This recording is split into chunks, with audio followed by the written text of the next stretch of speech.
एक गांव में किसी समय में रमेश नामक एक किसान रहता था। उसकी पत्नी बहुत स्वार्थी थी। उनके कोई औलाद नहीं थी। माघ का महीना चल रहा था और हल्की बूंदाबांदी हो रही थी।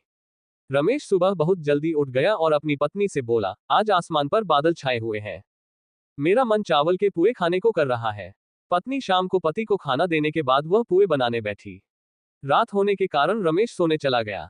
पत्नी ने 12 पुए तैयार किए, फिर दोनों ने काफी सारे पुए खा लिए और बाकी बचे पुए एक कटोरी में रख दिए।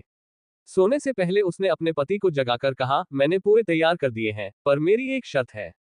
जो भी सुबह सबसे पहले उठेगा वह 1/3 पुए खा लेगा और जो बाद में उठेगा उसे 2/3 पुए मिलेंगे। रमेश उसकी बात मानकर सो गया। अगली सुबह कोई भी उठने को तैयार नहीं था।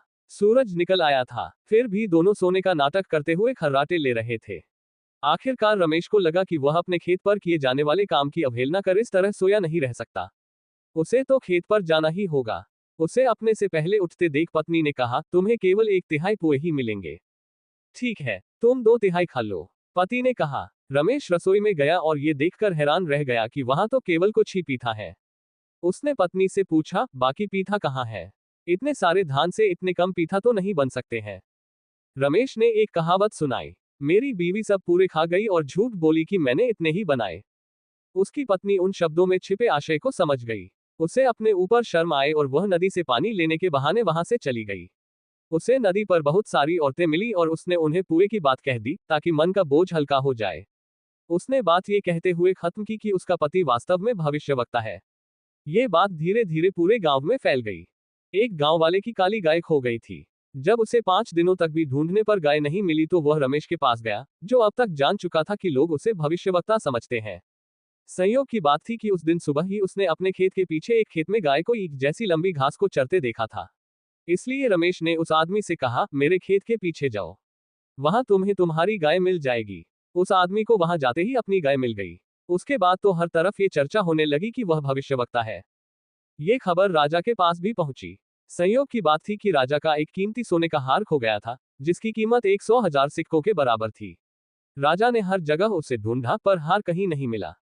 जब राजा को रमेश के बारे में पता चला तो उसने उसे बुलवाया। वह बहुत डर गया कि अगर वह हार नहीं ढूंढ पाया तो राजा कहीं उसे मृत्युदंड न दे दे। उसे समझ नहीं आ रहा था कि वह क्या करे। राजा की 2 रानियां थीं, एक का नाम रीमा था और दूसरी का टीना। टीना ने ही हार चुराकर उसे कहीं छिपा दिया। ये जानकर कि एक भविष्यवक्ता आया है, वह बुरी तरह से घबरा गई कि कहीं वह पकड़ी न जाए।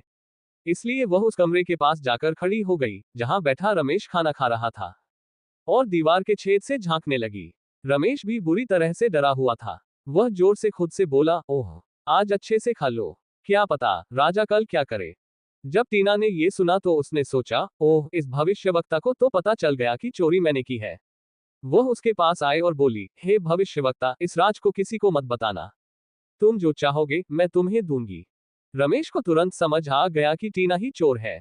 वह रानी से बोला, मैं ये राज किसी को नहीं बताऊंगा, पर आप तुरंत हार को लाकर राजा के आभूषणों के डिब्बे में रख दो।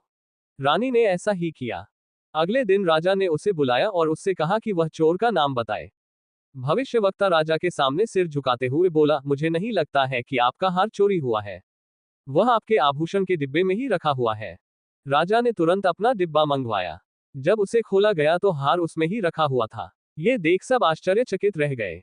राजा ने रमेश को अपना दरबारी बनाकर उसे जमीन, धन और अन्य वस्तुओं से सम्मानित किया। एक दिन राजा ने एक टिड्डे को अपने हाथ में पकड़ा और फिर भविष्यवक्ता से पूछा, बताओ मेरी मुट्ठी में क्या है। भविष्यवक्ता समझ गया कि अब तो उसकी असलियत राजा के सामने आ जाएगी, इसलिए दुखी स्वर में बोला, एक को मैंने गिनकर जाना, दूसरे को देखकर हार ढूंढा, अब रमेश तुम्हारे जीवन का अंत आ गया है।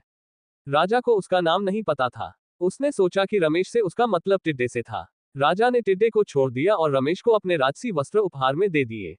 मजेदार लघु कथाओं से जुड़े लेने के लिए कृपया चैनल सब्सक्राइब करें, लाइक करें, शेयर करें।